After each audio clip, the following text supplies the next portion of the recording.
So, you ever notice that Christians have little phrases that we tend to use in situations when you're talking to somebody who's in a difficult place? If somebody dies, you might say, oh, well, they're in a better place. And that one, that could be true, right?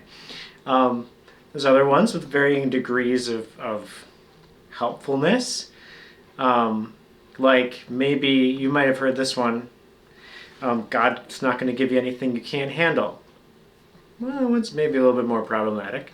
And then there's ones that are just outright wrong, like people quoting the Bible saying God helps those who help themselves, which just like isn't in the Bible and kind of goes against a bunch of what it says. But anyway, we have these different things that we say. And Jesus said one of them today in our 5-minute devotional that, I think meant more than it was taken for at the beginning. So to remind you where we are, there were some people that Jesus loved, including a guy named Lazarus. He was sick. Jesus didn't go to him. He died. Now he's going to him. And so we're in John chapter 11, starting at verse 17, going through verse 27. When Jesus arrived, he found that Lazarus had already been in the tomb 4 days. Now Bethany was near Jerusalem, some 2 miles away, and many of the Jews had come to Martha and Mary to console them about their brother. When Martha heard that Jesus was coming, she went and met him, while Mary stayed at home. Martha said to Jesus, Lord, if you had been here, my brother would not have died. But even now I know that God will give you whatever you ask of him. Jesus said to her, your brother will rise again. Martha said to him, I know that he will rise again in the resurrection on the last day. Jesus said to her, I am the resurrection and the life. Those who believe in me, even though they die, they will live. And everyone who lives and believes in me will never die. Do you believe this? She said to him, Yes, Lord, I believe that you are the Messiah, the Son of God, the one coming into the world. So Jesus is finally coming. And in many senses it seems too late because Lazarus is already dead. And Mary, there's a lot been said about Mary and Martha and their different personalities, but, Martha, she runs out to Jesus, and maybe she's one of these people that doesn't think about things before they come out of her mouth. I don't know.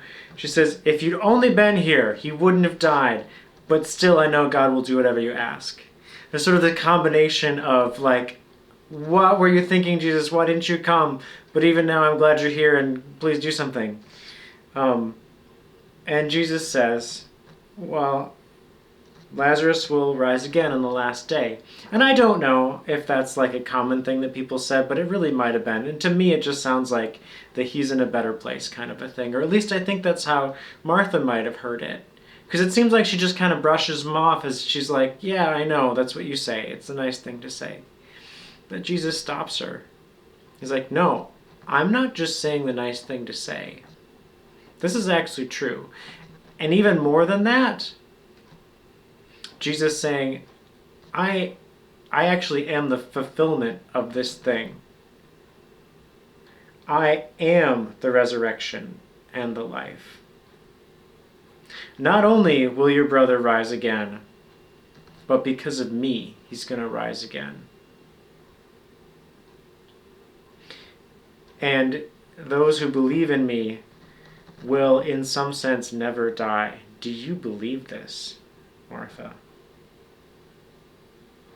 And I don't think she understood it. It's a hard thing even for us to understand who know about Jesus dying and rising. But forever how much she understood, she said, yes, Lord, I believe. I believe that you're the Messiah, the one that's coming into the world. And so she knows Jesus well enough to know that, okay, maybe she doesn't understand everything that he's saying, but she can trust it and she can trust him in this very difficult time where he's coming not just with the kind words you're supposed to say, but the actual thing itself.